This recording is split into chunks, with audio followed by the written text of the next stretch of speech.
और छत्तीसगढ़ के पहले पर्वतारोही है जिन्होंने एवरेस्ट फतह किया है। पागल बोलते थे।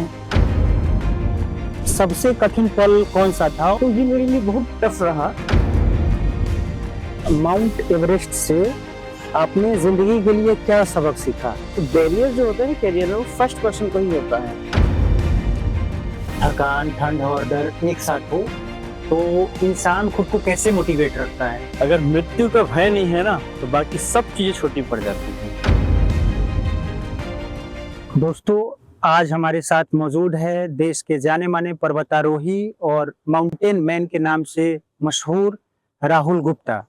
ये छत्तीसगढ़ के पहले पर्वतारोही है जिन्होंने माउंट एवरेस्ट को फतह किया है और उसके साथ साथ देश दुनिया की और भी कई बड़ी चोटियों को भी इन्होंने फतह किया है। आज इनसे जानेंगे एक पर्वतारोही के लिए उसका डाइट प्लान कैसा होना चाहिए, सेहत को लेके क्या क्या ख्याल रखनी चाहिए उनको, और जो नए पर्वतारोही है या जो इस फील्ड में आना चाह रहे हैं उनके लिए क्या सुझाव हो सकता है। तो आज विस्तार से इन सारे मुद्दों पे बात करते हैं। आपसे आपका बहुत बहुत स्वागत है। एवरेस्ट पर चढ़ाई के दौरान वैसे तो हर पल कठिन रहा होगा आपके लिए, लेकिन सबसे कठिन पल कौन सा था और आपने उसको कैसे पार किया? ये बात है वर्ष 2018 की, जब मैं एवरेस्ट की चोटी पे लगभग पहुंचने ही वाला था और एज ए एक्सपीडिशन लीडर निर्णय लेना मेरे लिए बहुत टफ था। और मैंने अपने 6 साल के एक्सपीरियंस को और अपने इनर स्ट्रेंथ को मैंने टटोला कि क्या हम इस तूफान में एवरेस्ट की चोटी को फतह कर पाएंगे या फिर वापस जाएंगे, क्योंकि लास्ट के वो मोमेंट थे। और मेरा जो निर्णय था उस टाइम पे अपनी टीम को साथ लेकर कि हम एवरेस्ट क्लाइंब करेंगे, चाहे तूफान आए कुछ भी हो, और हम सेफली नीचे जाएंगे। वो निर्णय अब तक का मेरे लाइफ का सबसे टफ डिसीजन रहा है और इसी डिसीजन की वजह से 2018 में एवरेस्ट कर पाया था। पर्वतारोही का सपना होता है कि मुझे दुनिया की सबसे ऊंची चोटी को फतह करना है, तो उसको फतह करने के बाद एक अलग ही आनंद आया होगा। और वहां से आने के बाद आपके जीवन में कुछ बदलाव आया, वो अगर हमारे दर्शकों को आप बताना चाहे। देखिए, इंडिया में एक बहुत अच्छी चीज ये है कि जब खिलाड़ी अचीवमेंट करके आता है ना, हाँ जी। तो खिलाड़ी की लाइफ ही बदल जाती है। बस एज इट इज, जो खिलाड़ी की लाइफ बदलती है, चीजें एक्सेस हो जाती हैं, थोड़ा प्राउड मोमेंट रहता है सोसाइटी में, इवन राज्य में, समाज में एक रिकॉग्निशन मिलता है, आपके एक जगह आरक्षित हो जाती है और आपको भी लगता है कि हाँ, मैंने कुछ ऐसा काम किया है जो समाज को गौरवान्वित किया है। अपने दर्शकों को बता दूं कि राहुल भाई छत्तीसगढ़ से आते हैं और छत्तीसगढ़ के पहले पर्वतारोही है जिन्होंने एवरेस्ट फतह किया है। तो अभी के लिए वो गर्व का पल है कि छत्तीसगढ़ के पहले पर्वतारोही जिसने एवरेस्ट को फतह किया, लेकिन उससे पहले क्या कुछ चुनौतियां आई उस माइलस्टोन को अचीव करने में? देखिए, जब तक छत्तीसगढ़ का फर्स्ट पर्सन नहीं बना था ना, तब तक चीजें काफी टफ थी। मतलब क्योंकि मैं उन 3 करोड़ लोगों में आता था जो छत्तीसगढ़ की जनसंख्या थी। अब उसमें से पहला बनना और अंततः पहला बनना, वो बहुत इंपॉर्टेंट टास्क था। और अगर मैं देखूं तो जब भी हम किसी चीज को शुरुआत करते हैं, तो बैरियर जो होता है ना कैरियर में, वो फर्स्ट पर्सन को ही होता है। क्योंकि सोसाइटी को मनाना कि हाँ मैं ये करूंगा, क्योंकि वो तुरंत एडोप्टेबिलिटी नहीं होती है। तो ये मेरे लिए बहुत टफ रहा और मुझे 6 साल लग गए। मेरे बाद जो नए यंग जनरेशन के जो पर्वतारोही निकले, उनके लिए बना बना प्लेटफॉर्म मिला और वो क्विक अचीवमेंट लाए। लेकिन फर्क ये रहा कि जो मैं आज भी फील करता हूँ कि फर्स्ट तो फर्स्ट होता है। सर, वो एवरेस्ट जैसी ऊंचाई पर पहुंचने के लिए शरीर को कैसे तैयार किया जाता है, उस रूटीन के बारे में अगर कुछ आप बता सके। जब मैं एवरेस्ट की प्रिपरेशन कर रहा था, तो स्टार्टिंग फेज में जो मेरा बॉडी टाइप था, वो एवरेस्ट के लिए फिजिबल नहीं था। मतलब मसल्स मास हो गए या फैट हो गए, ठीक है। तो ये सबका जो एक बैलेंस होता है, उसके लिए मुझे लगा कि अब प्रोफेशनल अप्रोच करना होगा। तो जब प्रोफेशनल एथलीट्स में जा रहे हैं, तो डे 1 से टफ रूटीन में मेरे को अपने आप को एडोप्टेबिलिटी लाना पड़ा, ताकि मैं इतना मतलब अपने बॉडी को फिट रख सकूं कि उस क्लाइमेट में मैं सरवाइव कर सकूं। तो ये पार्ट टफ रहा, लेकिन हाँ, हो जाता है। और हर एक खिलाड़ी के लिए ये एसेंशियल है, होना बहुत जरूरी है। तो वो डाइट प्लान के बारे में अगर कुछ आप बता सके कि किन किन चीजों को फॉलो करना पड़ा। उस दौरान ये भी रहा होगा कि कुछ चीजों को आपको छोड़ना पड़ा होगा। तो उसके बारे में कुछ डिटेल्स में बता सकते? देखिए, जब मैं ट्रेनिंग कर रहा था तो डाइट में जो सबसे इम्पोर्टेंट चीज होता है प्रोटीन और फाइबर। ये बहुत इंपॉर्टेंट चीज होता है। कार्ब्स उतनी ही जरूरत है। अगर बॉडी में फैट है तो हम पहले तो बॉडी को किस लेवल पे फिट कर रहे हैं, और दूसरी इंपॉर्टेंट चीज कि हम किस पर्टिकुलर जोन के लिए कर रहे हैं। ये दोनों चीजें मैटर करती है।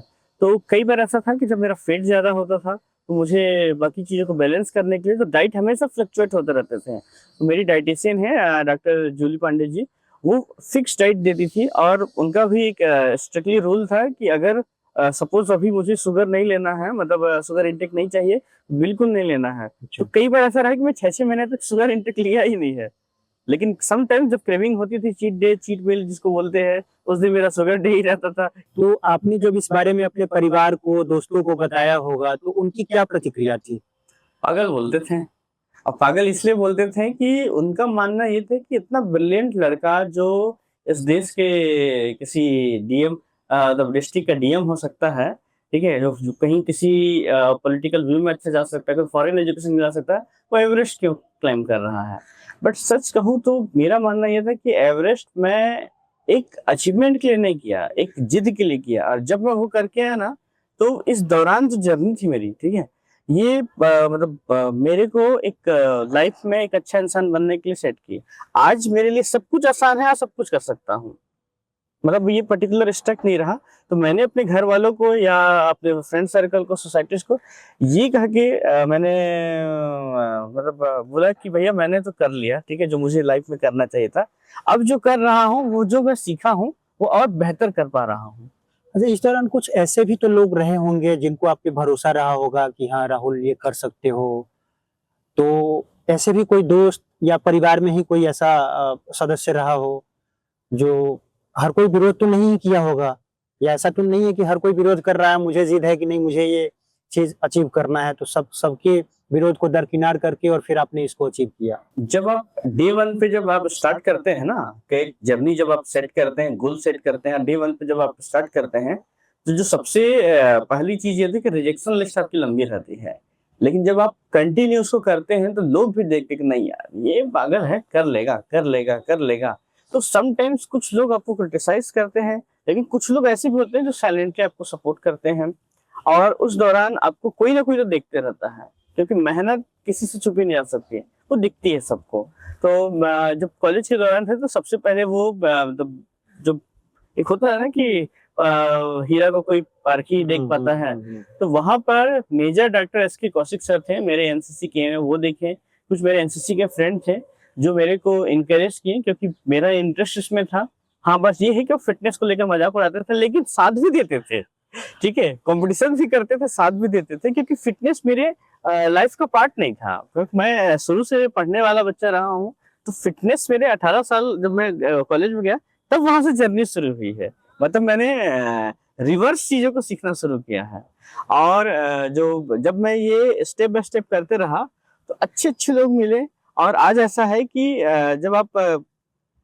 जब लोगों से हेल्प मांगते हैं या कोई इनिशिएटिव को जब आप अप्रोच करते हैं, तो लोगों को लगता है कि इसने अगर डिसाइड किया तो ये कर लेगा, खुद के लिए भी और सोसाइटी के लिए भी। राहुल भाई, माउंट एवरेस्ट से आपने जिंदगी के लिए क्या सबक सीखा? आपने बड़ा इंटरेस्टिंग क्वेश्चन किया है।